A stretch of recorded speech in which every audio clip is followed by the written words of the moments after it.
You need to be a better version of yourself, okay? And I do too. You may have seen a meme circulating that everyone is two characters from The Good Place. But we'd say that really, everybody has all four central characters from The Good Place inside of them, and maybe even a Michael and a Janet too. The Good Place follows Eleanor, Chidi, Jason, and Tahani as they find themselves in the afterlife in the so-called Good Place, but come to wonder if they really belong there. You're a mistake, just like me. Yeah, and I'm freaking out, dog. As they discover more about their situation, This is the bad place. this really becomes a show about how to be a good person. You want to prove you're not selfish? Here's the perfect test. There's something fun that you want to do, and then there's something less fun that people are doing for the common good. Each of the four main characters makes up one piece of the morality puzzle, and every one of the four has something to teach the others about how to live morally. Now, thanks to your good person lessons, I didn't hold up the line. I didn't even try a dozen samples I didn't want just to spite some jerk who told me I was holding up the line. And with their strengths combined, the four together add up to one complete moral person.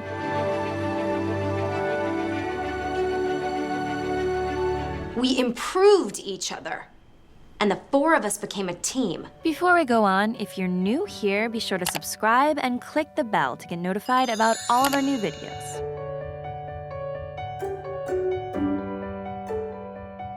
Each central character in The Good Place has one piece of what it takes to be a good person.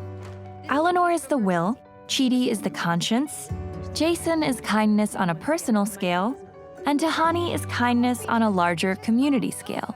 Each of these elements is a very positive thing, but none is enough on its own. The characters eventually understand that they make each other better by being together. You've been our teacher this whole time, and we are much better because of you. And likewise, if we want to be moral people, we need all four of these components. As the will, Eleanor implements the other's abstract desires and turns them into action. She has the drive to act that the others often lack, especially Chidi. 30 minutes, Chidi? We've been trying to pick a bar for 30 minutes. It is literally impossible to be your friend. You're incapable of making a single decision. But Eleanor's drive to act can be either for good or, more often when she's left to her own devices, for bad. You never get picked and you're always the one who draws the name. Let me see that. She needs to learn what the philosopher Immanuel Kant called goodwill. According to Kant, goodwill has two parts. First, using reason to recognize the right thing to do, and second, acting based on this sense of moral obligation or duty. So the two steps are essentially the good plus the will. Eleanor has the will part down. We can't kill her. Not with that attitude, we can't. What she lacks and needs to gain from the others is the good. It really hurts my feelings. It does? Because the minute you're out of my line of sight, I literally forget you exist. During the group's test, the judge evaluates Eleanor's selfishness. You're supposed to do good things because you're good, not because you're seeking moral dessert. Because without the good and goodwill, there's nothing to prevent us from making purely self-serving choices. Eleanor starts filling in that missing first step and understanding how to reason out her moral choices thanks to lessons from her new friends. Chidi provides that reason that sorts out the good from the bad, and Jason and Tahani provide the kindness and the desire to do good. But the kindness and good intentions of the other three are useless without Eleanor's ability to carry them out. Everybody, quietly but quickly, head to the train station. She becomes the decision maker of the group and even feels like the leader most of the time Okay, team meeting. because she has the will to make change happen. Okay, all humans who have not already been suckered by Michael, another team meeting. Chidi represents the knowledge of right and wrong, and this basically makes him the conscience of the group. He knows virtually everything there is to know about how to be a good person. The only thing that you are concerned with is your own happiness. That's your problem. And this knowledge is essential for behaving in a moral way. Without it, Eleanor, Jason, and Tahani would remain ignorant. Still, what Chidi lacks is the ability to translate his knowledge into action. I've never been that certain about anything. I once even tried to rent socks. He's paralyzed by his hyper-awareness of the moral ramifications of every tiny decision. His test from the judge is simply to make a choice, and he fails miserably. It took you 82 minutes to choose a hat. He needs Eleanor to execute his reason in behavior. The best version of me is just as much about my effect on the world around me as it is about my own egocentric self-image. This key revelation from Chidi finally makes the connection between his intentions and the result or impact of his actions. He spent his life trying to embody an abstract, perfect good. Come on, Chidi, pick someone. Don't pressure me, Uzo. I have to consider all the factors. Athletic strategies, the fragile egos of my classmates, and gender politics. But since goodness has to be expressed in action, it can't be perfect, except in theory. I spent my whole life trying to learn about right and wrong, and apparently, I failed. Chidi spent his life thinking about good instead of doing it. And that's why he ended up in the bad place. Indecision caused you so much agony in your life.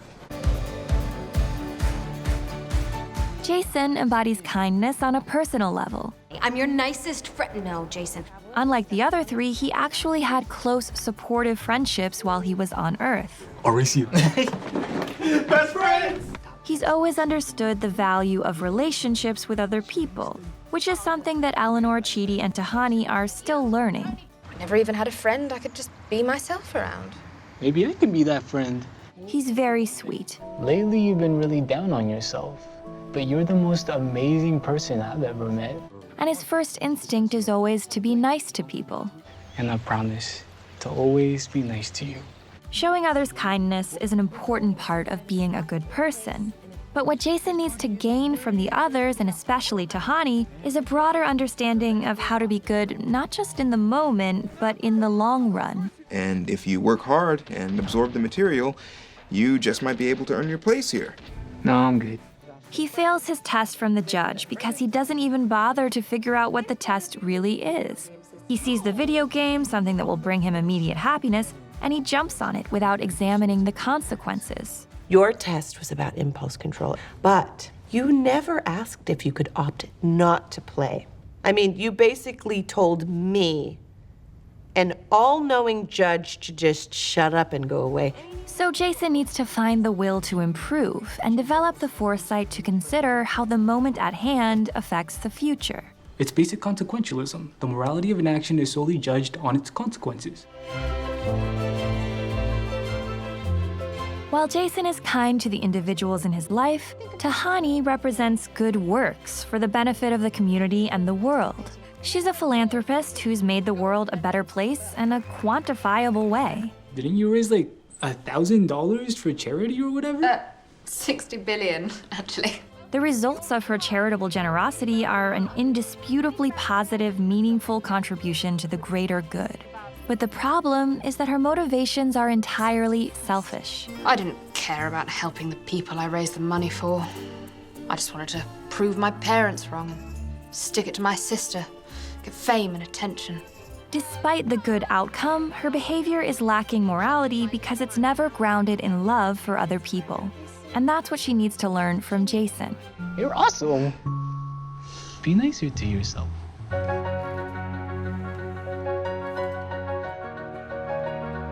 Eleanor and Chidi, and Jason and Tahani, are paired as fake soulmates, precisely because they're complete opposites. You know, Jason, every single detail about your life is deeply disturbing, and yet I envy you. I was never allowed to goof off. Michael assumes these people are so ill-matched, they'll torture each other. 4 people perfectly suited to make each other miserable. But ironically, Eleanor and Chidi, and arguably Jason and Tahani too, do become each other's soulmates. The only reason we've come this far is because we've helped each other. And I don't think anything's gonna feel like the good place if we're not together.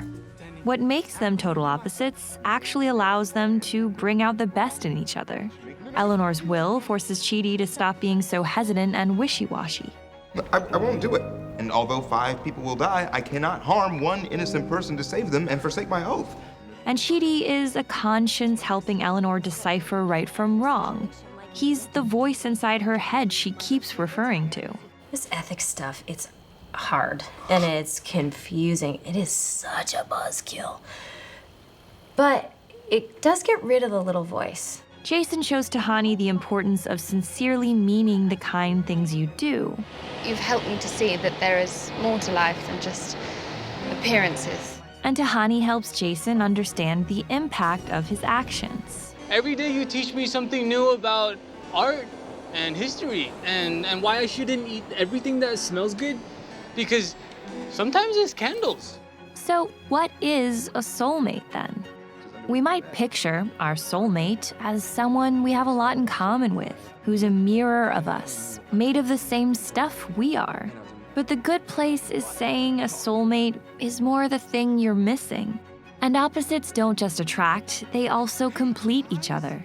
Fundamentally, your soulmate is just the person who makes you better than you can be without them. That's why the final scene of season 2 is such a hopeful moment. Are you Chidi Anna Kendrick? Anna Gonye, and yes? From the long nerdy video about the little voice that tells you to be good. Eleanor finally manages to find Chidi on Earth. So we know that something is about to change. Yes. It's not that the couples are soulmates intrinsically. In The Good Place, being someone's soulmate is far from a passive, predestined thing. It's active and iterative. These pairs definitively weren't fated. But spending time together, helping each other, and making sacrifices for each other creates a real and sincere love. I never want to leave you. I want to stay in the good place because of you. So the show's telling us you don't necessarily need to find that perfect, cosmically chosen match. You and your partner can develop into soulmates by working on yourselves together. The Good Place's overriding message is that it's our love for one another that makes us good. Being a good person is hard work, but if you truly understand the value of the people in your life, it's hard work you want to do. Can we talk? Okay. Here we go. Hi guys, Susanna and Deborah here.